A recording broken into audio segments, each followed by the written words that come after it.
ለቅጽበት አይናችሁን ጨፍናችሁ ድባቡን ብትስሉት ጃን ሜዳ፣ ጎንደር አሊያም ጥምቀት በድምቀት ሲከበር የምታውቁትን ቦታ ያስታውሳችኋል። የጥምቀት በዓል አከባበር ድባብ በሲያትል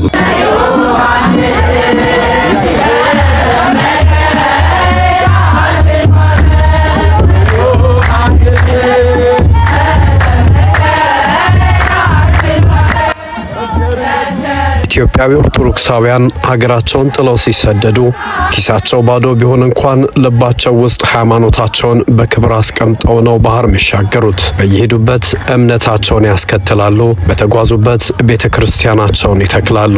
በሰሜን ምዕራብ አሜሪካ በግራጫማው ሲያትል ከተማ ሰማይ ስር በነጭ አልባሳት የደመቁ ኢትዮጵያውያን የመሃል ከተማዋን ገጽታ ለሁለት ቀናት በተለየ ድባብ አድምቀውት ሰንብተዋል። በዋዜማው በከተራውና በጥምቀት የሲያትል ኮንቬንሽን ሴንተር ግዙፍ አዳራሽ እንደ ጥምቀተ ባህር አገልግሎ ኦርቶዶክሳውያንን አስጠልሎ የበዓሉ ማክበሪያ ማዕከል ሆኗል። ህዝበ ክርስቲያኑ በሀገር ባህል ልብሱ አጊጦ እየተመመ የኦርቶዶክሳውያን ዝማሬ ሰማይ ጠቀስ ህንፃዎች መካከል እየተዜመ ወገንን ያኮራ ቀሪውን ያስደመመ ልዩ ትዕይንት ነበር። ለቤተ ክርስቲያኗና ለምእመኗ ክብር ሲባል የከተማው ዋና መንገዶች ተዘግተዋል። የሺህ ዓመታት ሃይማኖታዊ ስርዓት ለዘመናዊቷ ከተማ ሲያትል ጌጥ ሆኖ ሲያትል በድምቀቱ ስታምር ጥምቀትም ሲያትል ላይ ደምቆ ተከብሯል። የምናውቀውና ያደግንበት የጥምቀት አከባበር ተመሳሳይ ዝማሬ፣ አንድ አይነት ስርዓት ከሀገር ቤት በብዙ ሺህ ኪሎ ሜትሮች ርቀት በአሜሪካ ሰማይ ስር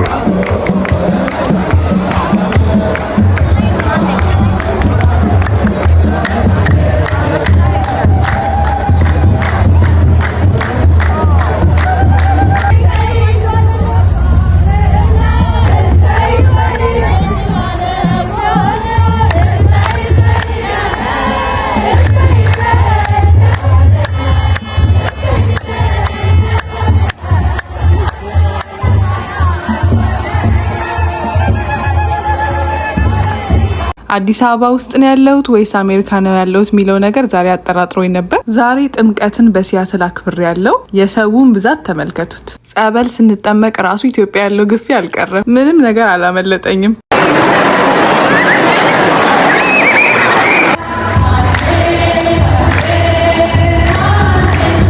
በአሜሪካ ምድር ላይ እንደዚህ መከበሩ በጣም የሚያስደስት ነገር ነው። በጣም የገረመኝ ደግሞ መሀል ሲያትል ዳውንታውን ላይ ነው መንገድ ተዘግቶ እንደዚህ ታቦቱ እየተሸኘ የነበረው። ዳውንታውን ማለት በጣም ግርግር የሚበዛበት ቦታ ነው እና ይሄ መንገድ ተዘግቶ የኢትዮጵያ የጥምቀት በዓል እንደዚህ መከበሩ በጣም ነው የሚያስደስተው። እውነቱን ለመናገር ይሄ ሁላ ሰው ይገኛል ብዬ አላሰብኩም። እዚህ ጋር እንደምታዩት ቀሚሴን እንደ ቬሎ እየጎተትኩኝ ስጓዝ ነበር።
ጥምቀትን በሲያትል ከተማ እንግዲህ እንዴት እንደሆነ ልናይ ነው። እናሳያችሁ። ዋው እጅግ በጣም ነው የሚያምረው። ሲያትል ተውባለች።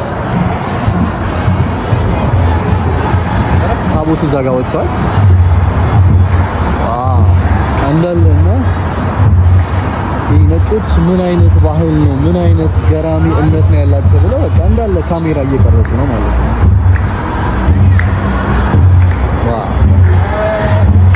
በጣም ነው የምናምረው። ባህላችን እምነታችን በጣም ነው ደስ የሚለው።